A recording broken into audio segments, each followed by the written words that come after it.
Welcome to Chill Chats with Jen. I am Jen, and I have a very special guest, comedian Steven Marcus Releford. Thank you so much for joining me.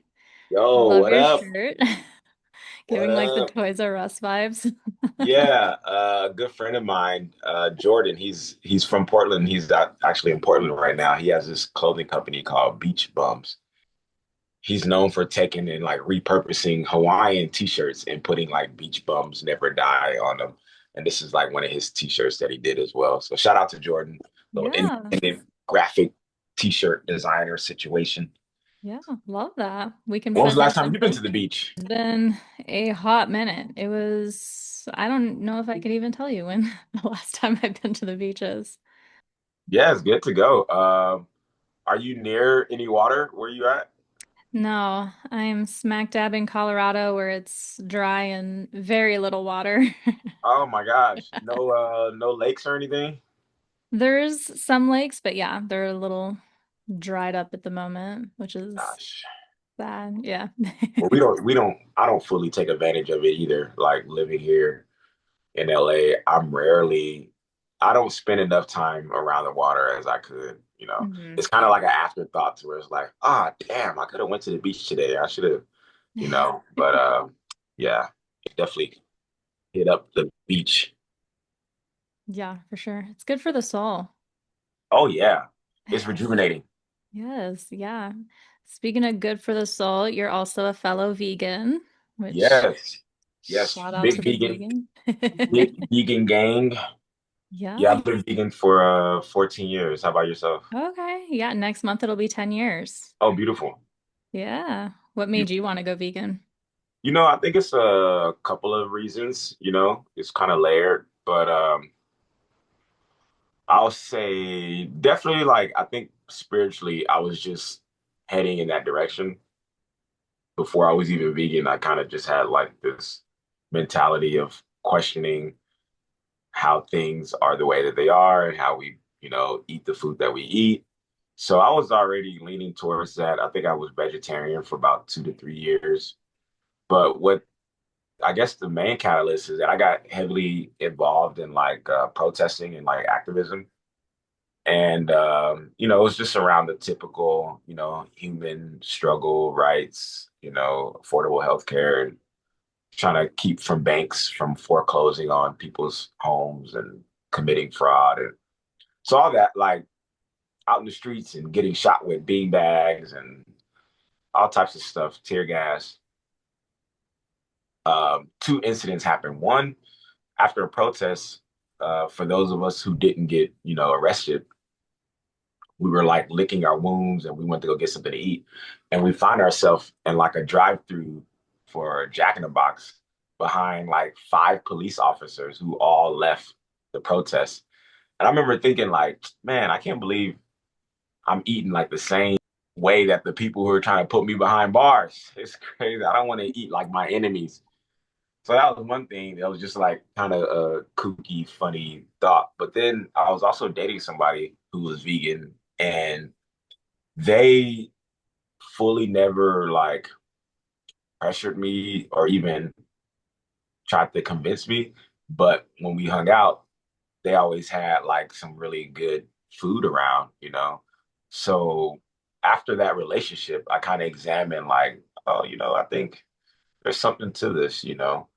So those were the kind of the two incidents of like being heavily involved in like questioning, this life situation and protesting and trying to fight for, human, just alignment and rights and stuff like that.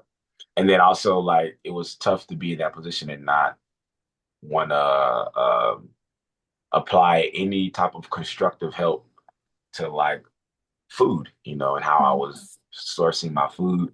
I got heavily involved in like learning how to grow food. I actually was going around to different schools teaching people how to grow food using different apparatuses, whether it's like in the ground or like aquaponics food growing. And yeah, that just led me to like, yeah, it just made sense for me to be vegan. Ultimately, I feel like we were all vegan before the fire, and somebody threw their pet or their companion in a fire, and ever since then, we've been eating meat.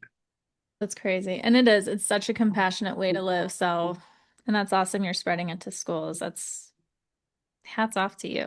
Oh, thank you, Jen. No, thank you. I feel like it was kind of like a easy, like the next necessary step was like I've never been in the a position to like try to, force people or try to get people to see things like the way I've seen it, but I do like to present whatever the facts or the standards or whatever the current measurement of, quality and being constructive. Yeah, I want to put all those things on the table.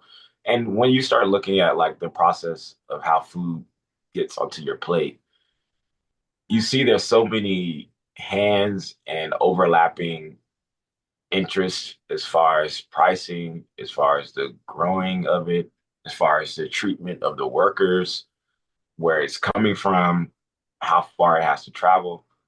All these things go into like the makeup of like quality food. And then, we get in more specifics about like animal factory farming and the cruels around just capturing and torturing and stealing food and forcefully impregnating and raping animals in odd ways to procure meat and procure milk and stuff like that. So yeah, when you get down to it, I think it's hard to fathom that whatever cool entity, whether it's a god or whether it was us ourselves, well, whoever put this world together the way that it is, I find it very strange that one of the prerequisites was in order for you to stay on this planet, you must also capture and trick these other things that I put on the planet. And Read. we'll just,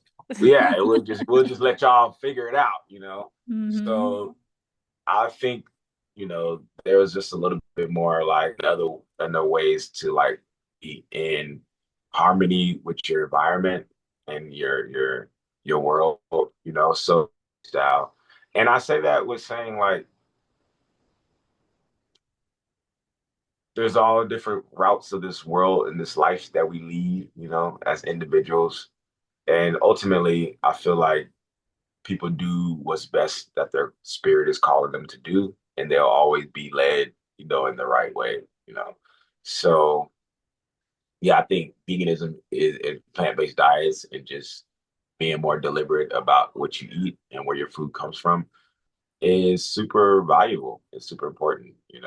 And for those who don't have those types of mechanisms or decision making skills or like ways to think about that, maybe don't have that access, I give them much more power to find that alignment and follow those steps of their spirit because I truly believe that no matter the circumstances that you're in, if you can have a sense of alignment with your higher self, your spirit, you will always be led out of trouble.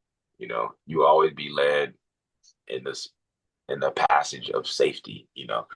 But it's just like a matter of us tuning into that and kind of shutting down the outside noise and kind of like tuning into, those steps that are there. So people who are in harsh conditions and people who are in, average, normal, ease of life, I wish, all parties to find that sense of alignment because with that, there's no stopping your progress. There's no stopping like where you can do and what you can achieve.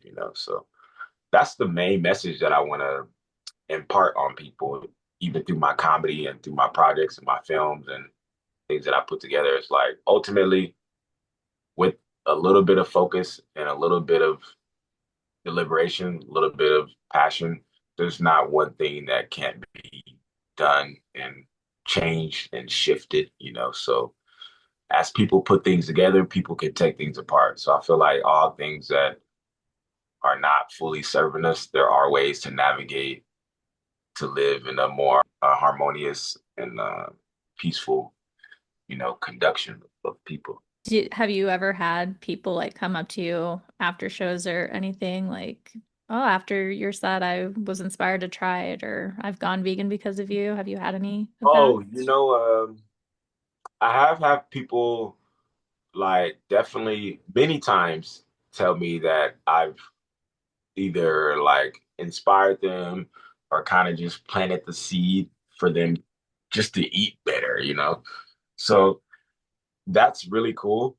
Um, I used to have this set. I used to have this set that I used to do that was kind of like a character that was a doctor. So I used to work in the medical field, and I used to have, you're wearing scrubs all the time. So sometimes after work, I would go perform, but I'll be in my scrubs. So I started coming up with a character called Dr. Hell No.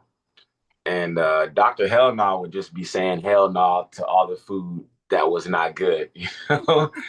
So there was a time period where I was like doing these sets to where I was kind of incorporating this Dr. Hell No character.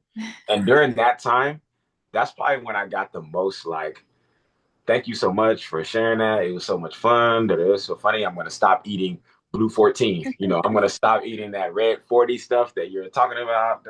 And it's so funny because it's like you have those moments to where people are like, man, I was just thinking about changing my diet, or I was just thinking of it's like, especially being vegan, it's like, as soon as people find out that you're vegan, you know, there's a couple of different responses.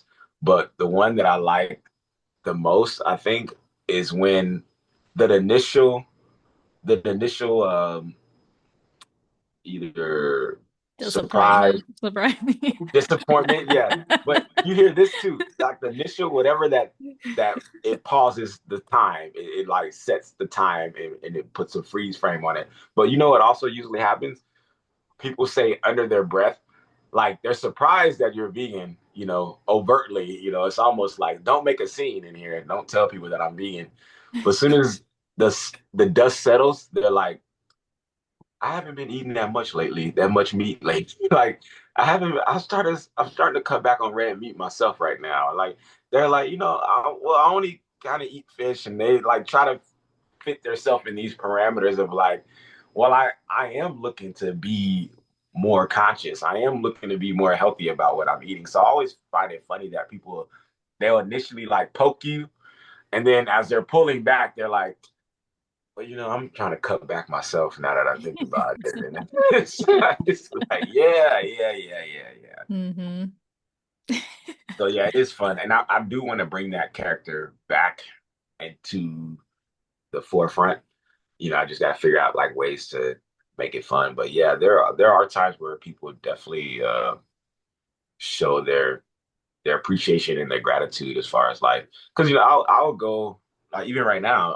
It's been on my heart to do like a juice fast. There's been times where I do a juice fast for 100 days. And people will watch and they'll tune in and they'll be inspired and people will learn about different fruits and different ways to juice whatever I'm juicing.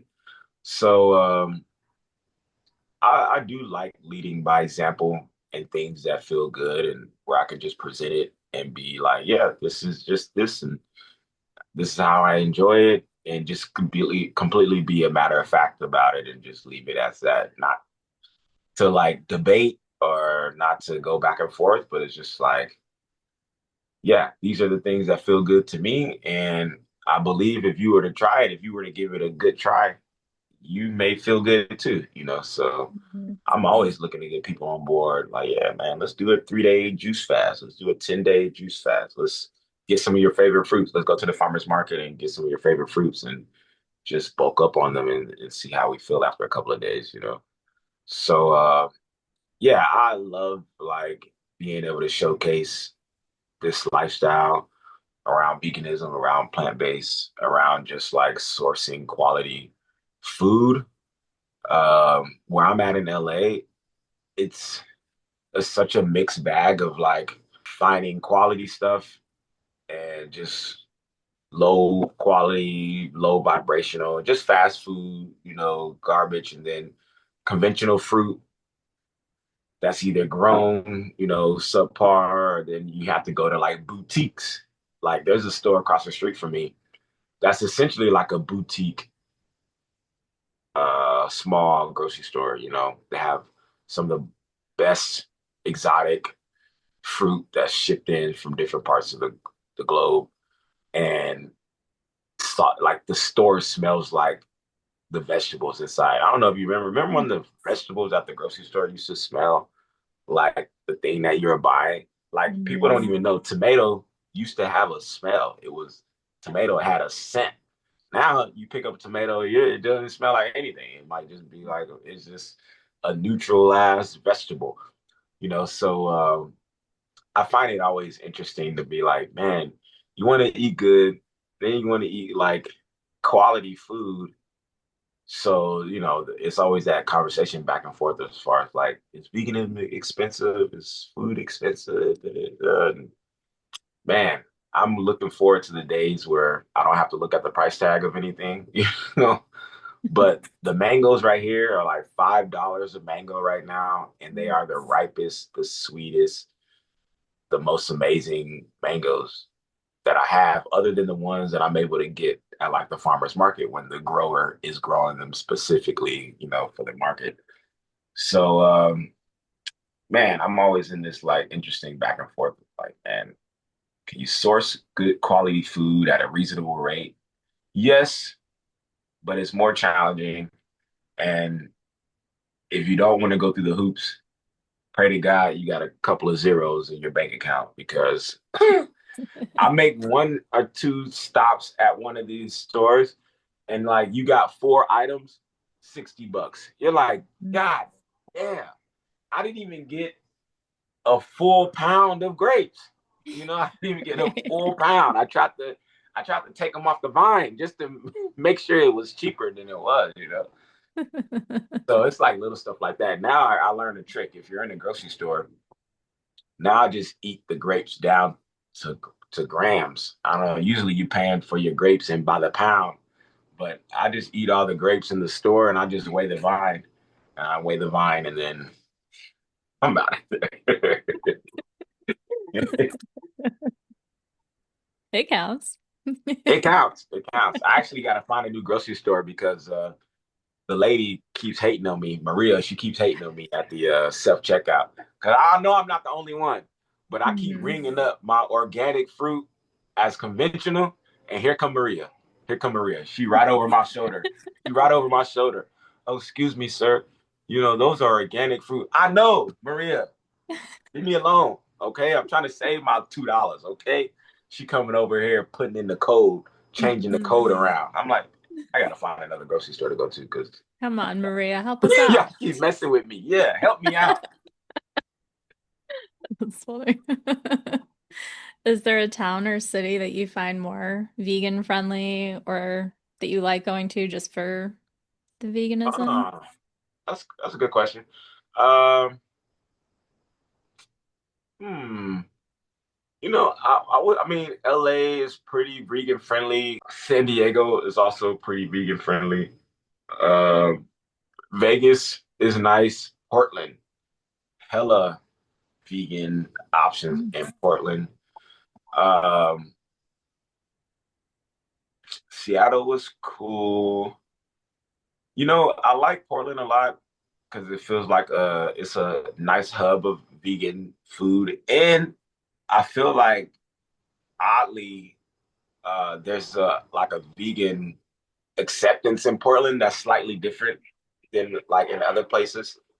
Like for a lack of a better word, I feel like it's almost like quasi like hippie vegan and like militant vegan. There's like this interesting spectrum to where average people are super welcoming of vegan stuff. Like people who are not vegan, they're so apt and they're in the know of like the good vegan restaurants and they are not like they don't have this anti-vegan kind of like quick, I mindset to love be that. joking.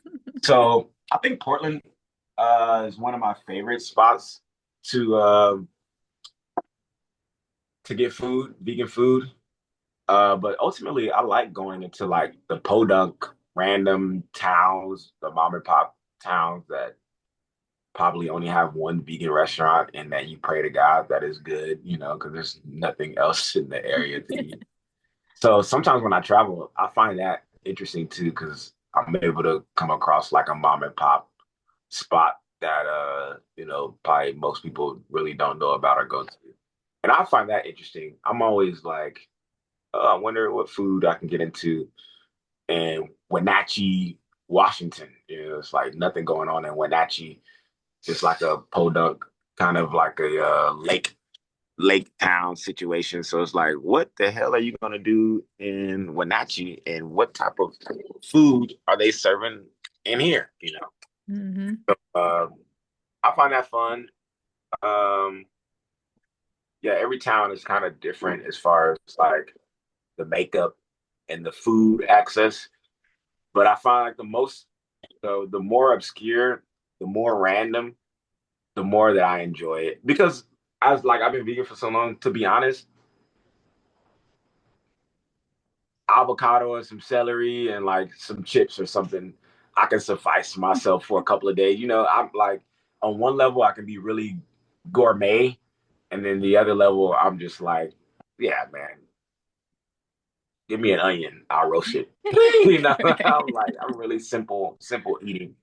So I like to discover like, new food, but also if it's not like something really good or, blowing my socks off, I don't mind just getting a bag of grapes and just calling it, being like, all right, cool. I'll just Super eat some. easy. Well, I think that's something cool about being vegan now than, I mean, even just 10 years ago when I started, it's like so many places are getting more creative with their options just to kind of bring more people in. So Hmm. I think it'd be super cool to just travel and try all the new places and see what people come up with. And Hmm. I think that's awesome. But yeah, keep it simple. Bag of graves. I love the people that are like, I could never eat vegan. I've never had any vegan food. I'm like, never had fries. You've never had, an Right. apple. Right. When was the last time you had a watermelon? Are you serious? Right. Like, I'm pretty sure you can do it. It's fine. Yeah, had my roommate, uh, I'm making breakfast one day, had my roommate come in and, they're over my shoulder like, oh, what are you making, man? What is this right here? You got some type of, what are these? Some vegan balls? What are these vegan breakfast balls that you're making? What are these vegan balls? Bro, these are roasted potatoes, man. Oh no. These are just regular roasted potatoes. If this is something new, these are just potatoes. You ain't even, when's the last time you had a roasted potato, man? It's crazy. It just baffles me sometimes the way that people uh like compartmentalize and disassociate like what food even is. Hmm. What's some of your favorite meals, dishes? You have any like really favorite restaurants around in that area, Longmont area? Yeah, there's a place called Collision. I don't know if you've been there. It's a I brewery, don't. Okay. but they have really good burgers. Before vegan, I was Okay. mostly vegetarian most of my life. So before going vegan, you couldn't pay me to eat a burger. Like, no. But now being vegan, Yeah. give me a burger all day, every day. But Collision has great burgers. There's also a place in Fort Collins. Tasty Harmony is really great. A lot of my Okay. favorite places have actually closed just I because, hate that. yeah, I they're hate that. struggling Man, right we now. gotta find a way to compile a recipe book of closed vegan restaurants Hmm. For to real. resurrect them in some form or fashion. Hmm. Because yeah, that's first of all, vegan restaurants already have notorious, heinous operating hours. Hmm. So some of your favorite vegan restaurants already are not even open just because the nature of their operating hours are like not suitable for you to make it. Most vegan restaurants that are like really good, their operating hours are like, yeah, we're open between Tuesday. They don't start on Monday. They don't even Yeah, start no Mondays. Tuesday between 8:15 and 3:33. Like, okay, what the fuck am I gonna get there? I can't even get there after work. And then Wednesday, 8:11 to 5:15. Like, goddamn. It's odd, strange.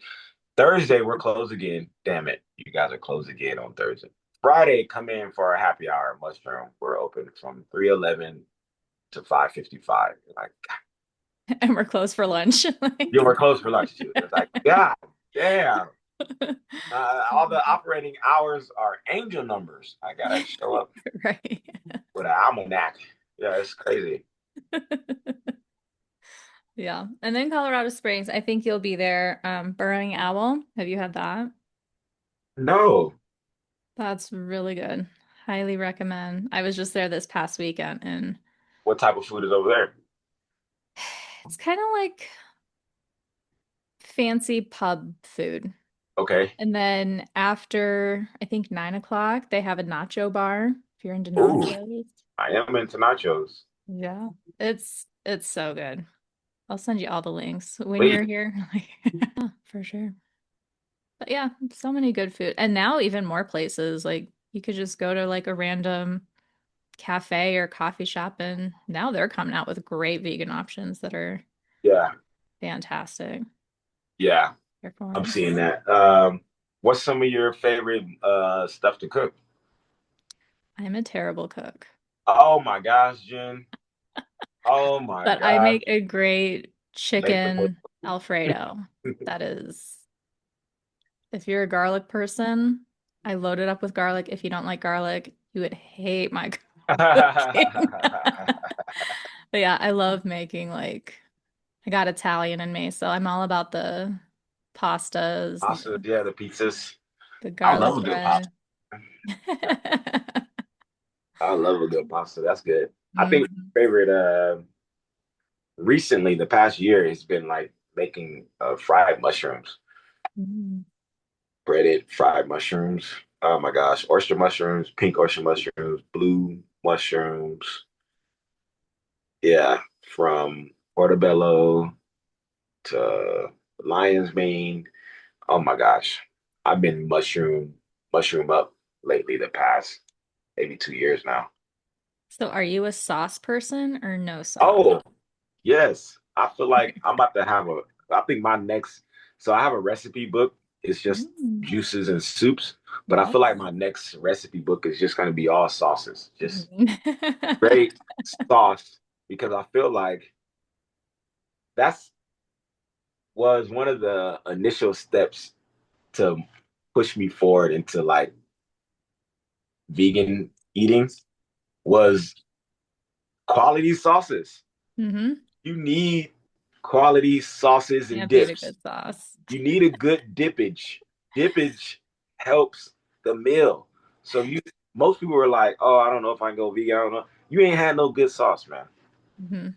Because if you had good sauce, there's no meal that couldn't be on point with quality Hmm. sauce, you know. Hmm. So yeah, I'm all about sauce. Like, yes. The Good people sauce. that don't use sauces, I'm like, how? Like, Yeah. give me this all sauces. All sauces. I take extra sauces to use for later, for other stuff later that ain't even got nothing to do with what they offering. Okay, Mm. I need this tahine for my sandwich for later. No, Hmm. I need Yep. whatever. Yeah. So yeah, I'm a sauce head. If I'm getting some food, I'm asking for extra sauce. Yeah, Just because I may need it for something else, you know. for sure. That's me all day. Do you have like, because you do a mix of like pop-up shows at like sanctuaries and restaurants and stuff. Do you have like, are comedy shows better, or do you find you have more, I don't want to say success, but like more an out for smaller venues, if that makes sense?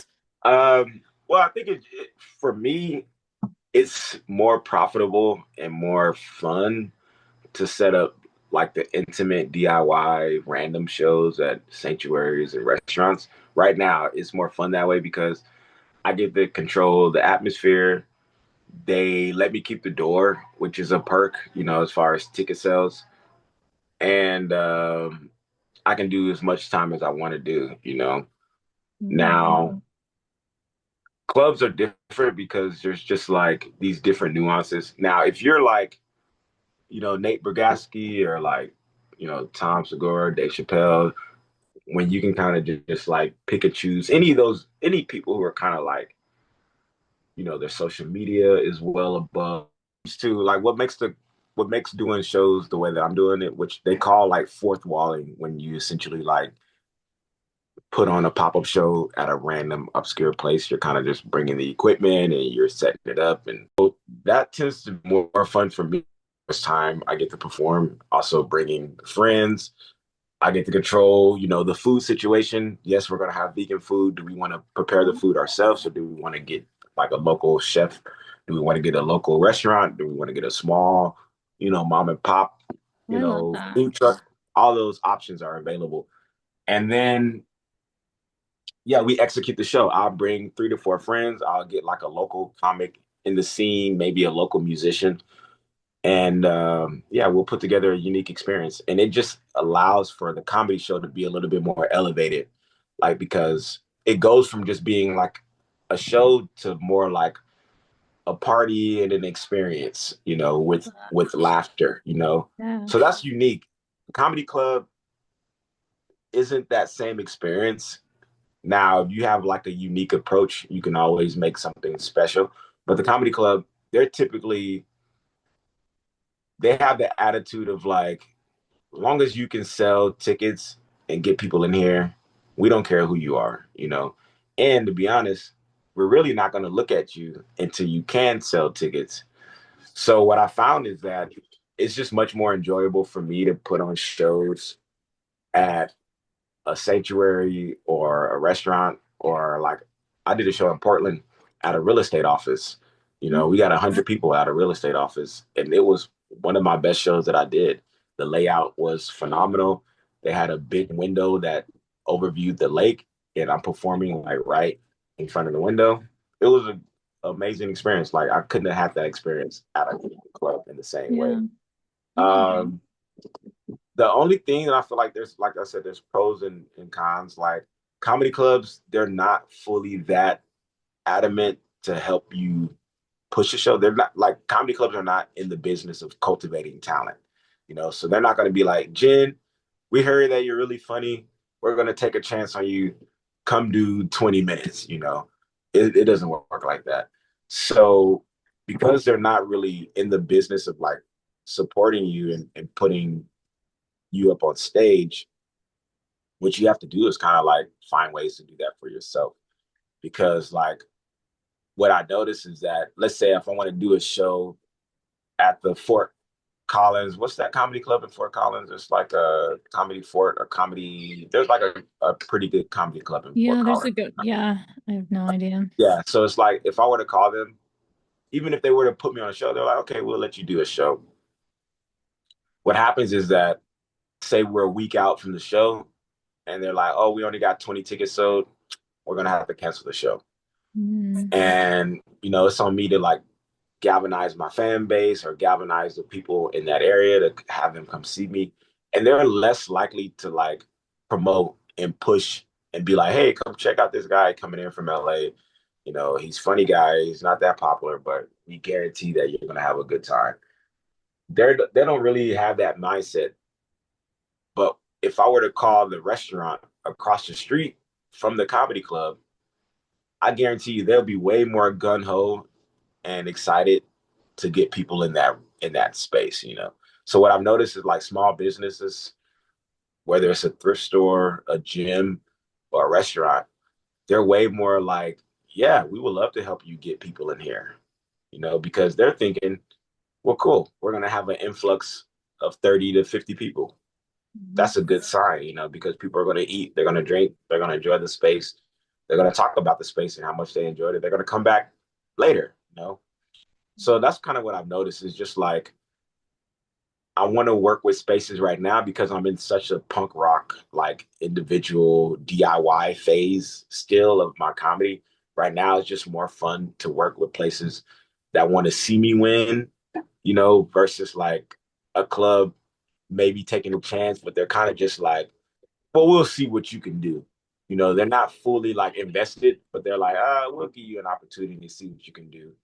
And, that's cool. But at this point, with my approach, I'd rather have people who are like, yeah, we want to invest in this win. We want to see you win and do what we can do to put our best foot forward, to help you versus kind of like sometimes people they may give you the space, but they're kind of apprehensive on like, is it going to be good? Is it not going to be good? And then they leave them because they're reserving themselves. They don't put everything on the table to actually see it working. You know, Mhm. so yeah, it may sound like I'm anti clubs.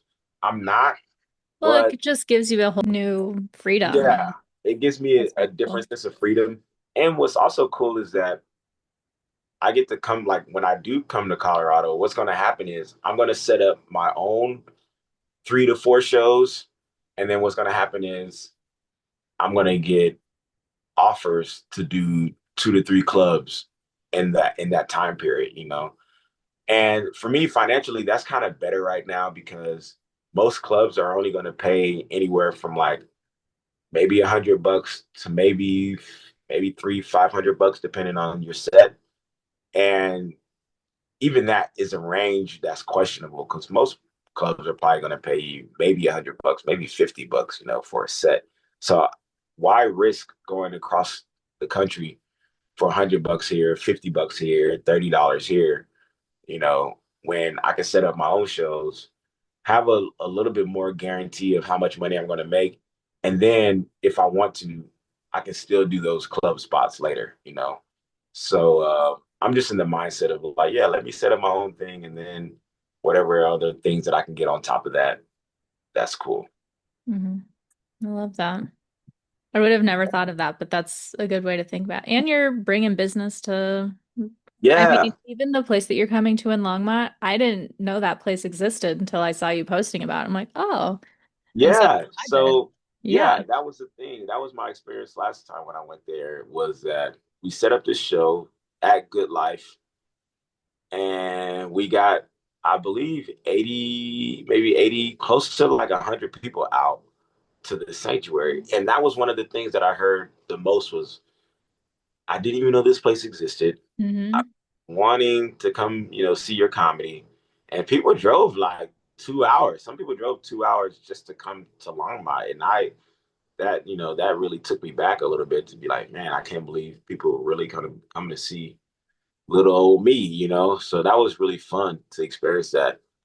And yeah, I hear that with restaurants too. Some people are just like, I've been meaning to come to this restaurant, but I had no reason to, or I'm never really on this side of town. So with you putting a show here, it just gave me more of a reason to come by and check it out. And yeah, like I said, you end up getting repeat, support and fans because yeah, they like the space, they like the food, they had a good experience there. So I appreciate that too about the little lane that I'm carving out right now. Hmm. It's a win-win for everyone. Yes, yes, super win-win. When's the last time you've been to a comedy show? Thursday night, I Oh, drove to sweet. Colorado Springs to go to John Mulaney with Oh, Mike sweet. Birbiglia and Fred Armisen. So Oh, yeah, dope. I I drove a love Fred good way for Armisen. them. Oh, that's super cool. Where was it at? The Ford Amphitheater. It's a Oh my newer God. Yeah. um, amphitheater, but yeah, great time. Oh, that's super cool. Super cool. A friend of mine opens up for John Mulaney too. Nice. Um, that's really neat. He's really funny too. Hmm. Yeah. I'm originally from Chicago. I used to go to comedy shows all the time at the Oh Chicago yeah. Improv. I don't know if you've Which one? performed there. Chicago Improv, I Woodfield haven't Mall. performed at the Chicago Improv. Yeah, I haven't performed there, but I know about the clubs in Chicago. Yeah, I haven't. I know the Lincoln Lodge and like, yeah, of course, the Laugh Factory and yeah, yeah, you said what other clubs are out There's there? also Zanies. Zanies, Zanies that's right. Tavern. Zanies, yeah. Hmm. Zanies, yeah. Yeah, I haven't. I haven't really been able to do a run in Chicago, but I am looking forward to going out this summer. What got you out to Colorado from Chicago? I hated Illinois. I'm sorry, my Hey, Chicago people. no, The no, weather, how flat it is. I'm like, no, I need mountains. I yeah, need a lot less humidity. Hated yeah, the winters. So, completely yeah. different vibe, huh? Yeah. Yeah, No, I that's like it a cool. lot more out here. But yeah, there's not many comedy clubs, especially in northern Colorado. You have to go to Denver or Colorado Springs and Mhm. mm-mm. See, that's what's cool about like finding like that underground scene because I would imagine that there's comics in North Colorado that are just putting on shows in the most probably random obscure places that people haven't yet to fully catch wind of. But Yeah, that's something that I would love to like. I think that's going to be my new wave, Jen, is like just going around middle America to like all the C cities. Like love that. I don't care about the A or the B city. I just want to go to a town with like 5,000 people and Uh-huh. just like Yeah. put up shows there, Bring to them because so many, I mean, that's a big reason I haven't been in a while. It's like I don't want to drive to Denver every weekend, you know? No, So no, no, yeah, help the like, people out. Here for it. yeah, yeah, come closer to the people.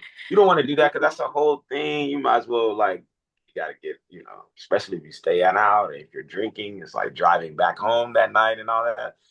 Yeah, Yeah. no, no, no, no, no. We'll bring the comedy to the local Love it. shack. Love it. Comedian for the people. I love it. Yeah, I'm all about laughs for the people. Have you found you have a bigger presence with like the vegan community versus the comedic community? Um, it's funny because I started like I want to say I've always had kind of like mm, I don't know. So in 2017, I put together my first comedy show, and it was a vegan theme shows, My Beautiful Dark Vegan Fantasy. That was the name of the show, and we made like you know vegan torta sandwiches, and like we had a sold out crowd. It was great. So I've always like had material, and I've always had like a inclination to do shows that had vegan food that highlighted kind of like my lifestyle.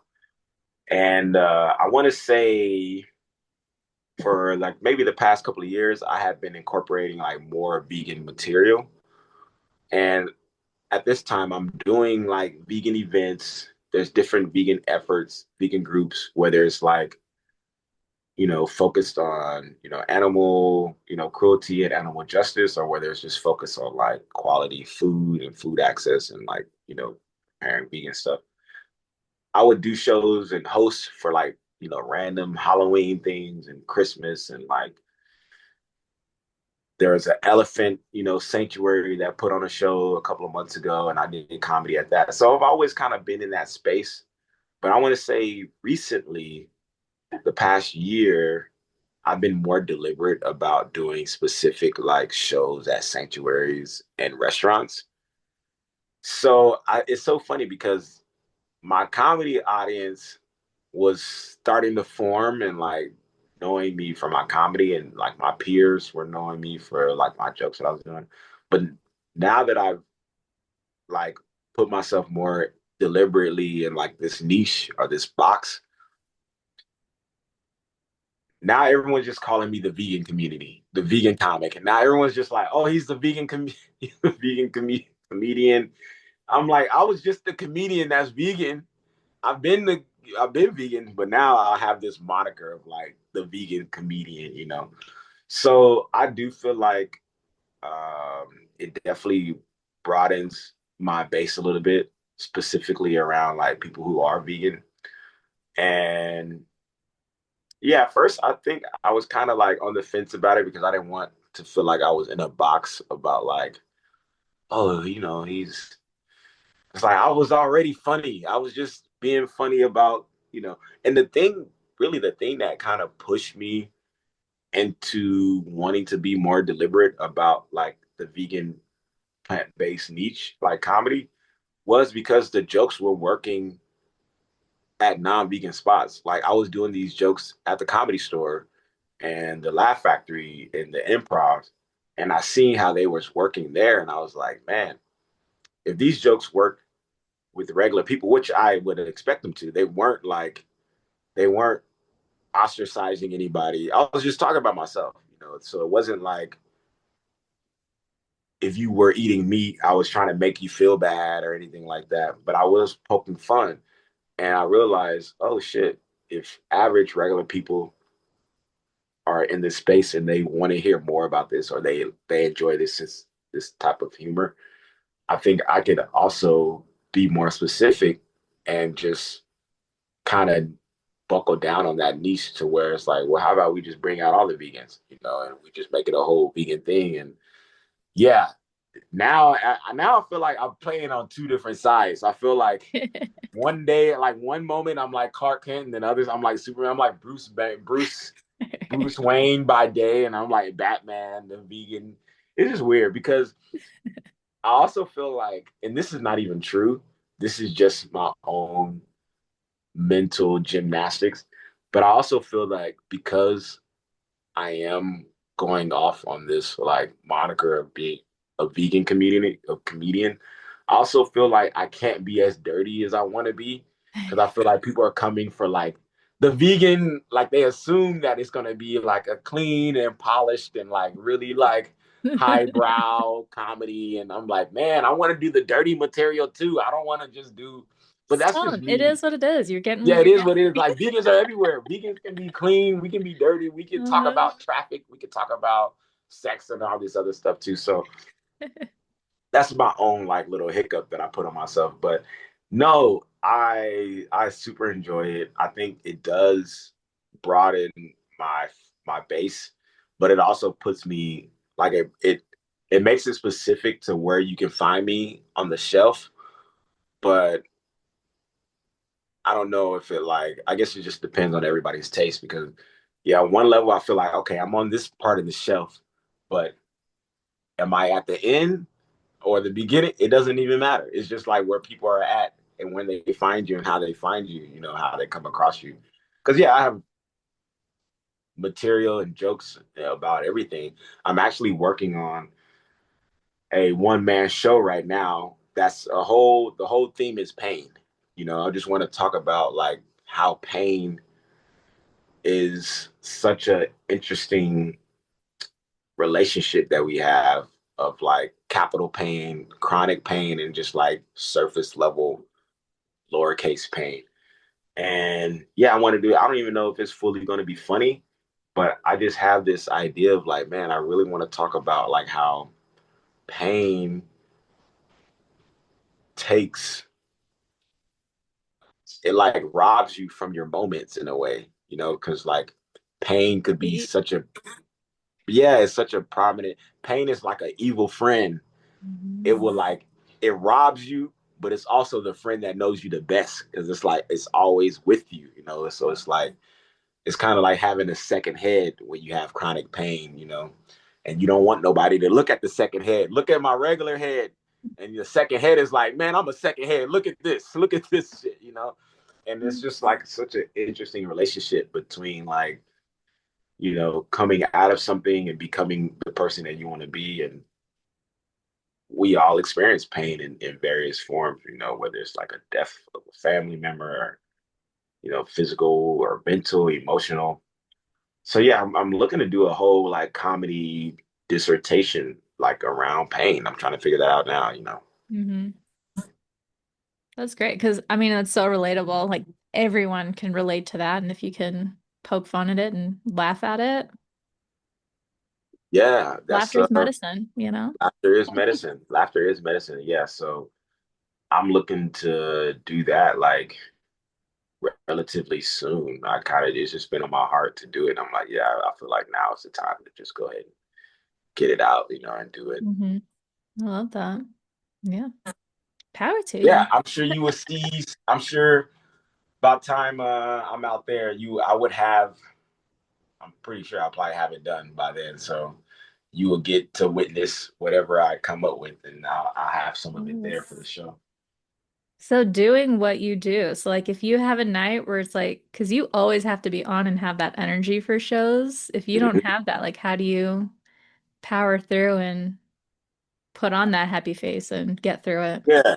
Um, yeah, I would say 8 times out of 10, it is like a switch to where you could be going through some of your worst moments and somehow by the grace, the moment that you go up on stage, you're able to click it on and get right to it and just fall into that pattern, that beat, and it works. And sometimes it works even better because just the pocket and the energy that you're having, as long as you're true to yourself in the moment, you can find like the pocket that's necessary. And then for those other 2 times that are not in that 8, it's hell. It is hell. I've gone up on stage like after a breakup. Uh, the worst experience ever. But then you also like I've also gone on stage, same thing. Like a love situation just ends, but because I'm so like in this rant, like kind of silly, like who's that comedian? There's a couple of guys like Eddie Pepitone and like Lewis Black, Lewis Black. Mhm. Their whole thing is kind of like a rant. They just go on these highs and lows where they're just yelling and they're ranting, but it's comedic and it's humorous. So there are times where like you're going through something, and if you're true to like where you're at and what you're going through, you can make that almost better than the material. I've done that numerous times where it's just like I'm in a pocket about getting getting hired or getting fired. Like you ever get a job and they hire you right on the spot, and it's like, damn, I mean, I wanted to work, but I didn't want to work today. Like I wanted a job, but damn, like so there's ways to where it's like, yeah, if the if your energy is disturbed and if you go with it, it could be better than you imagine. But if your energy is disturbed and you can't find the pocket to flow with it, Jen, it's like a car crash. It is the worst experience because emotionally and mentally, your mind is somewhere else. And you Mhm. can't fully focus on like the now and the moment of making this enjoyable when your mind is like completely in a whole different space. Mhm. So, yeah, I feel like we as like performance artists, it is a tough, challenging thing, and a lot of times you do get hit with like some news that's unfavorable, even as a even as like a producer. I put on a show last night, and one of the things that I resent like hearing before the show is, man, I'm sorry, I'm not gonna be able to make it. Like, I'd rather you not even tell me you can't make. I'd rather you just not be there because I automatically know you couldn't made it, or just text me the next day. Hey, I'm sorry, I wanted to come. But when it's like an hour before showtime, the last thing I want to hear is like 3 text messages of, "Oh, I'm not gonna be able to make it tonight. I'm sorry, I'm not gonna be." I don't want to hear. That's the last thing. I'm already stressed about people showing up. The last thing I want to hear is like, "There's more people who are not coming to this." Right. I don't want to read those type of text messages right before I get on stage. Mhm. So it's always little nuances, just life stuff, getting tickets and being in LA and driving around and paying rent. There's not you're never short of anything to make you upset. There's never any short of like problems to have.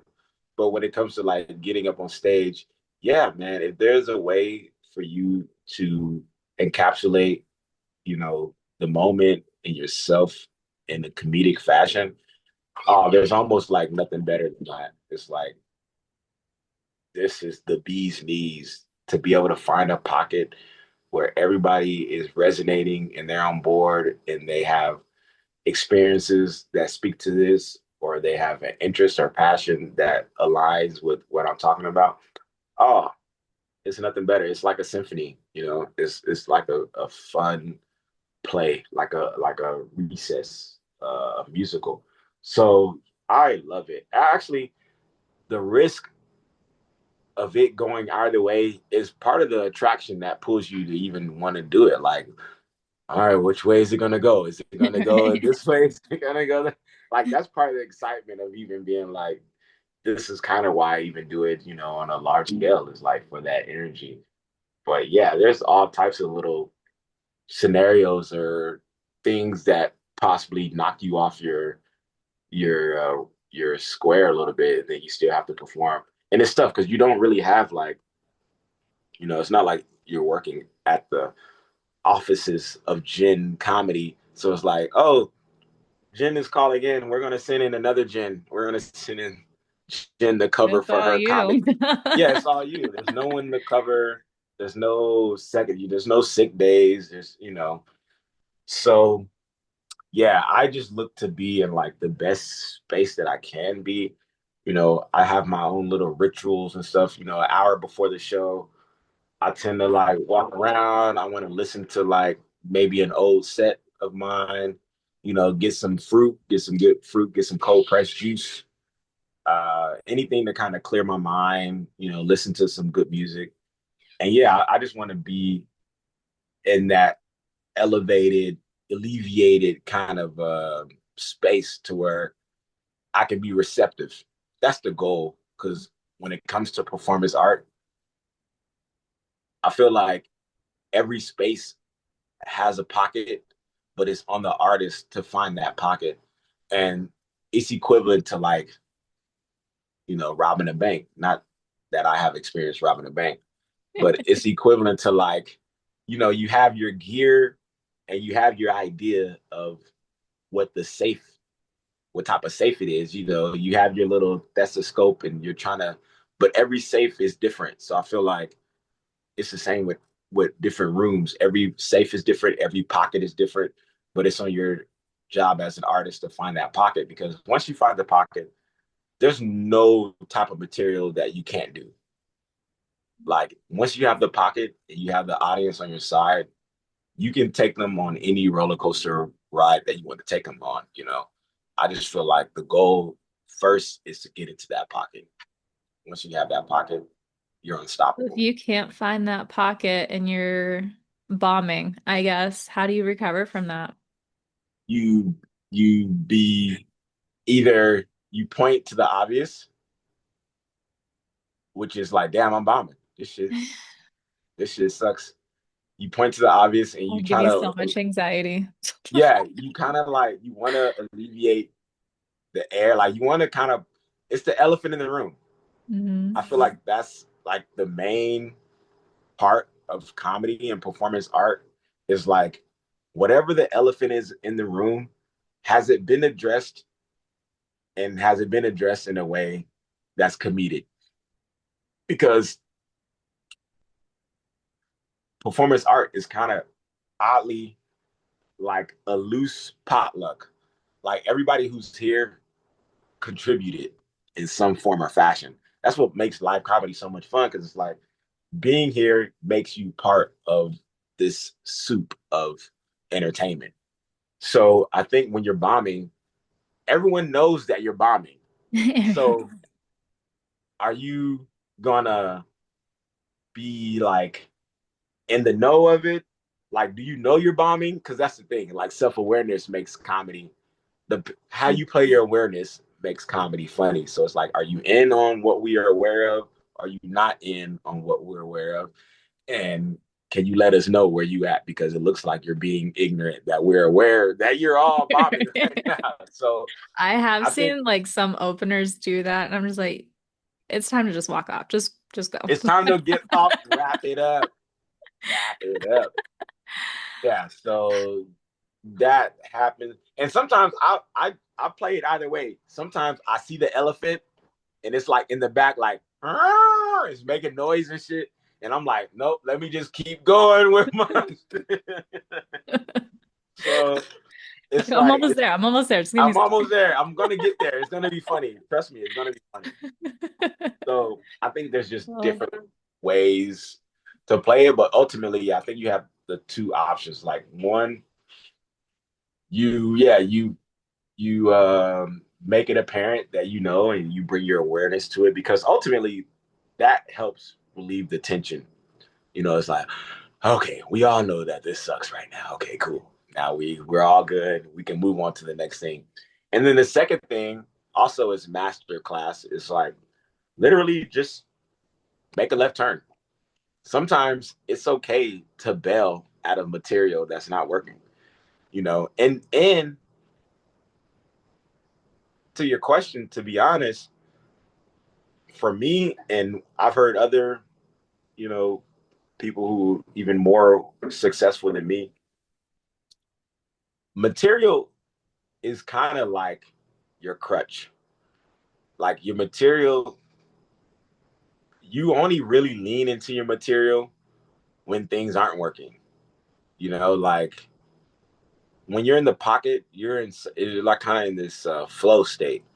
In the flow state, anything is accessible to use to be for the story of like this comedic, expression. But when you're not in the flow state, that's when you are leaning onto your written material and you're looking for your written material to kind of jumpstart you into that flow state. Because when you're in that space, everything that you says are saying is hitting. It's only when the audience is like, okay, this is not working, where you're like, oh, let me go to this material stuff. And if the material, like for me, if the material is working, I'm performing with the audience. If the material's not working, it's because I'm performing at the audience. And like, I just want to get into a space to where, like I said, I'm in the pocket to where me and you are performing together. hmm We're both on this ride and we're kind of like sitting side by side, looking ahead of us in the same type of way, the same type of capacity. But when it's not working, it feels more adversarial. It feels like it's me versus the audience. It's like I'm performing at the crowd, which are my worst sets. The anytime that I'm performing at the crowd is my worst type of comedy. That's not the best space for me to be in. The best space for me to be in is performing with the crowd. So that's kind of the energy and the attitude that I have is like, okay, let me just make sure that the space that I'm in is not one of like me versus the crowd. I'm showing up. I look to be in the spaces like, oh, damn, it's an old friend from school I ain't seen in a while. I'm just looking to be like, oh, this is a little family friend. This is my cousin that I ain't. I'm looking to show up as like this is my little cousin. This is like my old high school friend who was wild as hell that I haven't seen in a while, and we're just catching up. So I look to make it more conversational. I look to make it more like just really ease and less like performative. I don't want to feel like I'm performing my material. I just want to feel like I'm just sharing it. Yeah. I have a few questions here, but a lot of these I think I want to do for our follow-up one. Yeah. Oh, I do have one. I don't know how old this is, but I saw an interview you did. You wanted to do a comic book. Hmm. That's still in the works. And if That so, is. what is that Yes. about? Yes, yes, yes. So there's two comic book ideas, franchises that I have in mind that I will put gas on today. So one is called Moz, Moaz, and it's called Memoirs of a Zombie. It's essentially takes place 10 years after the zombie apocalypse, where most people have either already turned or they're in their little enclaves of being the last couple of humans. And then for the rest of the capacity, the rest of the population are just zombies going about their day to day life. Because we always see like typical portrayal of zombie like during the climax of like the height of people turning. But I'm like, all right, I'm just making a comic book to show the zombie apocalypse have already happened. This is the post-apocalypse zombie era, and now we're just zooming in on Ted, who is a zombie who writes in his diary, about his former life. So I have that I'm working on, and then I have another comic that is silly. It's essentially like an adult comic for stoners. It's called Spliff Nation. So Spliff Nation is essentially like the story of Avatar. If you're familiar with like the Avatar story Mhm. of like there's these 4 or 5 different clans, you know, the ideal is that we're showing the early stages of smoking where there's like these different nations. So I break them up in like you have Blunt Nation, you have Bong Nation, you have Joint Nation, and you have Spliff Nation, and then you have the nation that they're all going to war with, which is Vape Nation.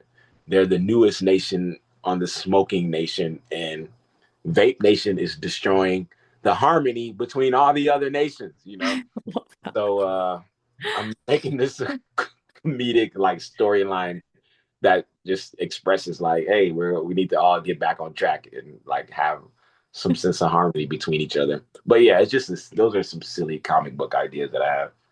It's so fun. Because you've been in a movie too, right? Or a couple movies Yeah, a so while ago. man, what's You're funny? you're doing it all. Like Thank you, Jen. Thank you, Jen. You know what's funny? That movie still ain't even out. okay. Yeah, now I've done a couple of movies, but the main one that I did is a movie that is yet to come out. We shot this movie like in 2015. It's like I don't even know if it's ever gonna come out, but Spoiler I alert. had fun exactly. Oh my gosh, we'll find it buried under like some stash. But I had so much fun filming it. It was the first film where I was like the lead, and it was a feature film, so it was like we shot it over the course of like 2 months, and it was super fun. It was kind of like a a story about my life and like two other people kind of like mixed together, but it followed a protester who came across a new like weird like Jedi mind trick way of representing yourself in court, and he starts to represent himself in court and like get these charges like dismissed, and he's like an activist, so he's like helping out different movements and stuff like that. And it's a really fun movie. It was really fun, like funly shot. I got to fly an airplane and like do all this cool shit. But the director and like the team who set up the film, they didn't fully have it written in a way where it made sense. So they kept changing it like on set last minute. So what happens is like as soon as we get to the editing table, it's hard to like fully piece what is the story here that is gonna like pull people in. Is it is there a love story? Is it captivating? What's going on? So there were just some missing pieces to where it felt more like a doc the way that it was shot, and because there was like a narrative that was missing, it felt more like a documentary. And they just been sitting on like trying to weave a story together to make it make sense, and it just hasn't come to fruition. And it's so random because there's a guy in the film who's a battle rapper. His name is Disaster. He's this Lebanese guy. He's super talented. He raps in like 7 different languages. But he was a guy on that film. He played a lawyer. And 2 days ago, I just ran into him for the first time. I haven't seen him since that film, but I just ran into him at the Comedy Store like 2 days ago. Um, But yeah, there's been a couple of projects that I've been involved. I actually filmed my own short film called Bucket. It's on YouTube. It's a short film that is essentially about a low income ride share. Imagine like a Uber, but it was like Timu version of it was like a Craigslist version of Uber. Like someone just picks you up in a bucket. It's a beat up car. The brakes barely work. The shocks are all fucked up, but they're going to get you there and it's going to be cheaper than Lyft and Uber. So I made this short film. Basically, it's like a 7 minute film where some ex cons they developed this app called Bucket and they're trying to just undercut Uber. And it's just a bunch of comedians that I have in it, and we just ran around. And it actually won a film festival, and we got the reward was $100,000 development deal. Mm. Though, as soon as we won the award, the pandemic happened. Oh no, of So course. they stopped answering their phone, and we never got to make the short. Mm, yikes. Well, here's your chance. Let's bring it back, you know? I am. If there's anybody out there, anybody listening, I Yeah. will be bringing this film, this series, this short, this feature film back to life. It is a script. It is something that I have written. So yeah, I am looking to put some energy into it and get it processed and get it made for sure. Love that. Wearing all the hats. Look at you. Yeah, I mean, I don't know. Sometimes I feel like I ain't got no choice. I would love to deliberate some of these hats to other people Right. because it does get like, oh my gosh, Jen, yeah, it A does get lot. crazy. Well, it's not like you're traveling the world and all of that. So you have all the time. It's fine. Thank you, thank you, thank you, thank Awesome. Well, I don't want to keep you too long, but um, we'll kind of wrap this up and then I'll plug your shows in Colorado here. But one last question, kind of a heavy question, is how you. does Steven Marcus want to be remembered? What do you want to be known for? Don't You don't. I don't. No, I think about Mike Tyson. Did you see that Mike Tyson interview that he did with that little girl? No. It's like a it's like a little girl. She goes viral like interviewing celebrities, and she interviewed Mike Tyson. She was like, "What do you want your legacy to be after you're gone?" And he's like, "I don't want no legacy.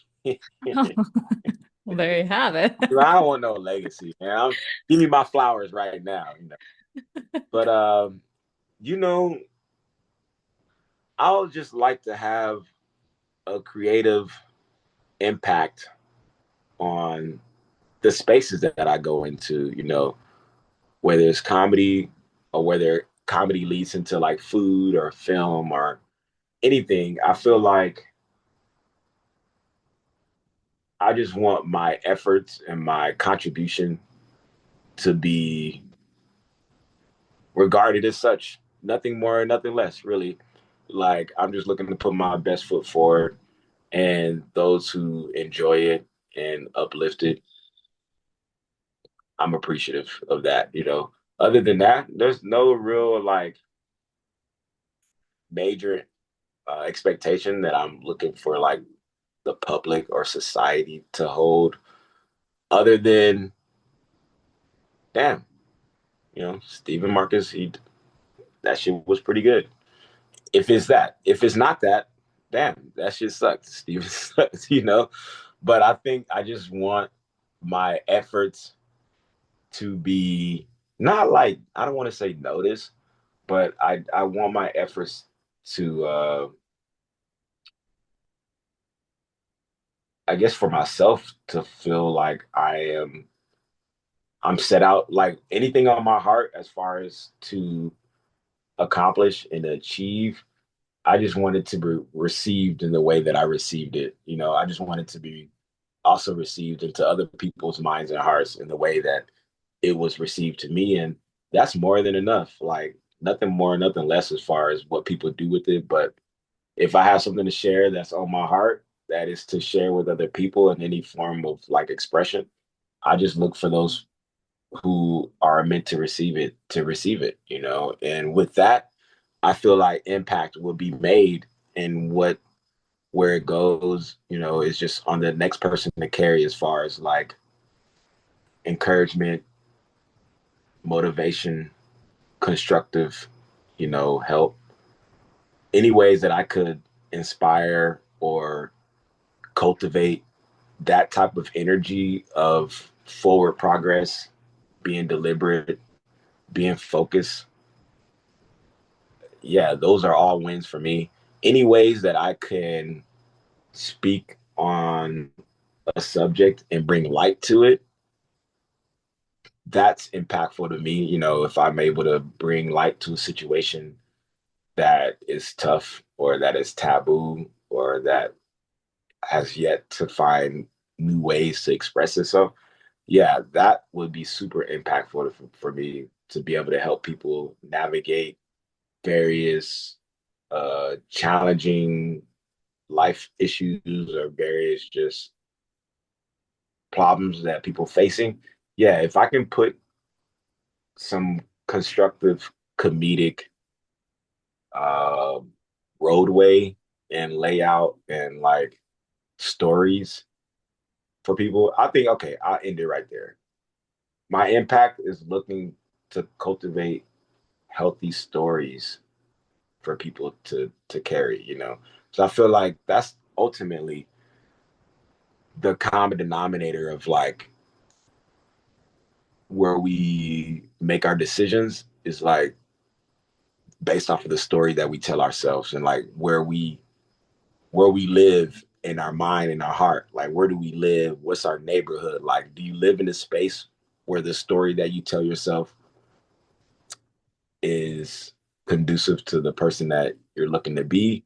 Or do you live in a place where the story that you tell yourself is less than, you know, and hurtful to yourself and like, you know, you're you have negative self-talk and you feel like the story that you're telling yourself is in a neighborhood of like anger and frustration and like pain and like confusion. So I think that's what I would like my comedy to be. Ultimately, is my comedy is to make mistreatment unfashionable. So I'm just looking to make something that seems fashionable, which is like mistreatment and pain in different forms.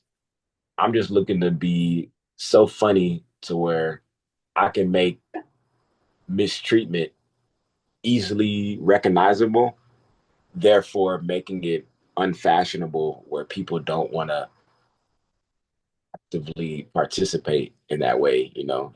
Where I want to make mistreatment corny. I want to make like mistreatment something that was of the past, you know. So those are kind of like my goals that I would like to, if when I leave this planet, people are like, yeah, but he had that one joke that made me see this thing differently. And it completely changed the dynamic of how I perceive this. Or, yeah, he had some material that led to the overturning of this cruel ass bill that, or this law that we still practice, you know? So, yeah, my job is just to be so funny that you can make something as fashionable as mistreatment unfashionable to where, yeah, that's old. We don't want to do that no more. That's last year's fashion. We're on to like collaboration now, you know? Love that. That's what I want to do, Jen. Love that. You're well on your way. I mean, look at all the people you're making vegan. I mean, a huge Oh, start. you're right. You're right. We got a whole vegan brigade after this. Yeah. For real. That's awesome. Well, yeah, Thank you so July much. 10th, Longmont, Colorado. Come see Steven. I'm going to be there supporting you. So, yeah, more dates to come and we'll post those. And thank you so much for having a chill chat with me. Thank you so much for inviting me to chill chat, Jen. I Yeah. can't wait to do it again, and I can't wait to see you out in Colorado. Yeah, for sure. I'll send you all the places we can hit all the vegan spots, you We know? got to. We got to. I can't wait. I'm I coming with love an it. empty stomach. Let's go. There you go. And all the sauce. We'll bring all the Yeah, sauce. and all the sauces. Yes. Yes. I'm bringing my own cashews. We gonna There dip you them go. up. Yeah. I love it. Well, thank you again for all the time, and we will chat soon. Thank you so much, Jen. Take Of care, and course. thank you guys for Yeah. watching and tuning in. Appreciate it. Thank you. Take care, Steven. You too.